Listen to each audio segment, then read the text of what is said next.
بسم اللہ الرحمن الرحیم۔ السلام علیکم ناظرین، آج پاکستان اور انڈیا کا میچ ہونے جا رہا ہے اور یہ میچ امریکہ میں ہوگا اور پاکستانی وقت کے مطابق تقریباً 7:30 بجے شروع ہو جائے گا۔ لیکن اس میچ سے پہلے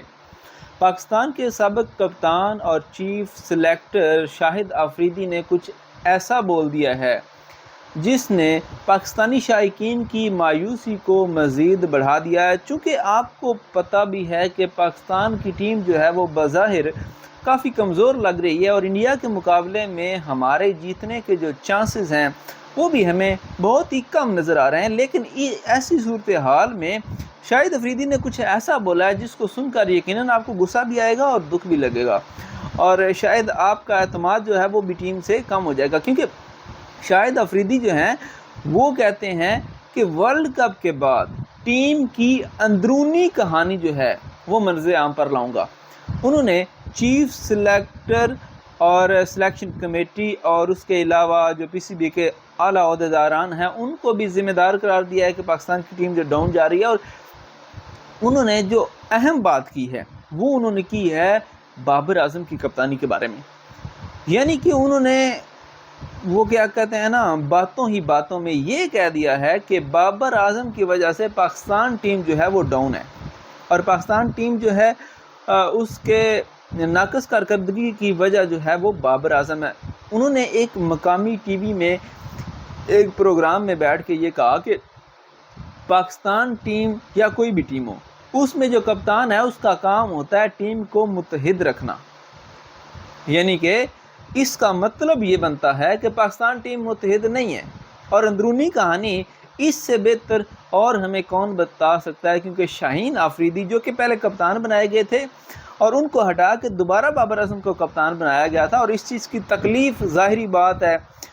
شاہد آفریدی صاحب کو بھی ہوگی اور شاہین آفریدی کو بھی ہوگی، اور شاہین آفریدی چونکہ ٹیم میں کھیل بھی رہا ہے، اور بابر اعظم سے تو اور بھی کافی پلیئرز ایسے ہیں جن کو تکلیف ہے اس کی کیپٹنسی کی۔ تو شاہد آفریدی سے اچھا جو کوئی بھی بندہ ہے وہ نہیں بتا سکتا کہ ٹیم کے ایکچولی حالات کیا ہیں۔ دیکھیں، عماد وسیم اور محمد عامر بھی جو ٹیم میں آئے تھے تو بظاہر جو ہے یہی کہا جا رہا تھا کہ وہ بابر کی کپتانی میں وہ دونوں نہیں کھیلنا چاہتے تھے، اور اس وقت چیف جو ہمارے پی سی بی چیف تھے وہ بھی رمیز راجہ تھے، اور کچھ ایسے اختلافات اور یہ وہ، اور اب چونکہ سارا معاملہ جو ہے وہ چینج ہوا، تو جیسے ہی نیا پی سی بی چیئرمین آیا تو انہوں نے کیا کیا، انہوں نے بابر اعظم کو دوبارہ کپتان بنا دیا، اور شاہین آفریدی سے ان کی ناقص پرفارمنس کی وجہ سے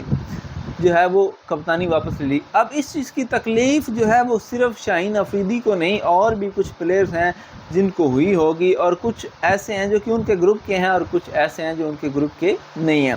جیسے آپ کہہ لیں محمد عامر اور عماد وسیم بھی اگر نہیں چاہتے تھے کہ وہ بابر کی کپتانی میں کھیلیں تو وہ اس گروپ میں آپ شامل نہیں کر سکتے جو گروپ پہلے سے موجود تھا۔ شاہین آفریدی کو جو سپورٹ کرتا تھا کہ یہ کپتان ہوں،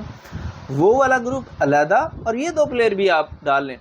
تو یقیناً اگر شاہد آفریدی ایک نیشنل ٹی وی پر بیٹھ کر یہ بات کر رہے ہیں کہ ٹیم کی اندرونی کہانی جو ہے وہ ورلڈ کپ کے بعد میں آپ سے شیئر کروں گا، اس کا مطلب یہ ہے کہ آپ کو کوئی زیادہ امیدیں باندھنے کی ضرورت نہیں ہے اس ٹیم سے، کیونکہ یہ ٹیم جو ہے یہ پہلے سے ڈیسائیڈ کر کے جا چکی ہے کہ ہم نے کرنا کیا ہے۔ ہم نے بابر اعظم کو کس طرح ڈاؤن کرنا ہے، کیسے اس سے کپتانی واپس لینی ہے، اور شاید کچھ لوگ یہ چاہتے ہوں گے کہ بابر جو ہے وہ ٹیم میں بھی نہ ہو۔ دیکھیے، بابر اکیلا تو میچ جیت نہیں سکتا، اب فخر زمان اس کے ساتھ کھیلتا ہے، اچھا کھیلتا ہے، افتخار اچھا کھیلتا ہے، باقی پلیئرز کا کیا ہے؟ باقی پلیئرز جو ہیں وہ کنٹریبیوٹ کر ہی نہیں رہے۔ تو لیکن یہ جو شاہد آفریدی کی بات ہے نا، یہ 100% اس میں کچھ نہ کچھ دال میں کالا ضرور ہے، کیونکہ شاہد آفریدی کا سورس کیا ہے؟ شاہین آفریدی جو اس کا داماد ہے، اور وہ ٹیم کا ایک مین ممبر ہے جس کو کپتانی دی گئی تھی اور پھر کپتانی واپس لے لی گئی۔ اور ظاہری بات ہے، آپ اگر سمجھدار ہیں تو اس بات کو سمجھ سکتے ہیں کہ یہ ساری باتیں شاہین آفریدی صاحب جو ہیں وہ اپنے سسر کے سامنے لیک کر رہے ہیں، اور یہ جو ہے یہ ورلڈ کپ ہونے تک جو ہے یہ باتیں لیک نہیں کر رہے کہ کہیں اس کا کوئی الٹا سائیڈ افیکٹ نہ آ جائے، اور شاہین پہ اس کا کوئی جو ہے وہ وٹ آئی مین۔ تو اس حساب سے اب اللہ ہی حافظ ہے، اللہ کرے کہ ہماری ٹیم جو ہے وہ ایک اچھا کم بیک کرے، اور کم از کم ہم یہ ایکسپیکٹ کریں گے کہ اللہ کرے کہ پاکستان جو ہے وہ انڈیا کے خلاف ایک اچھا میچ کھیلے اور جیتے اور پاکستانی قوم کو خوشی کا ایک موقع دے۔ تو ہم سب کی بیسٹ وشز جو ہیں وہ اپنی ٹیم کے لیے ہیں، لیکن یہ انتہائی الارمنگ بات کی ہے شاہد آفریدی نے۔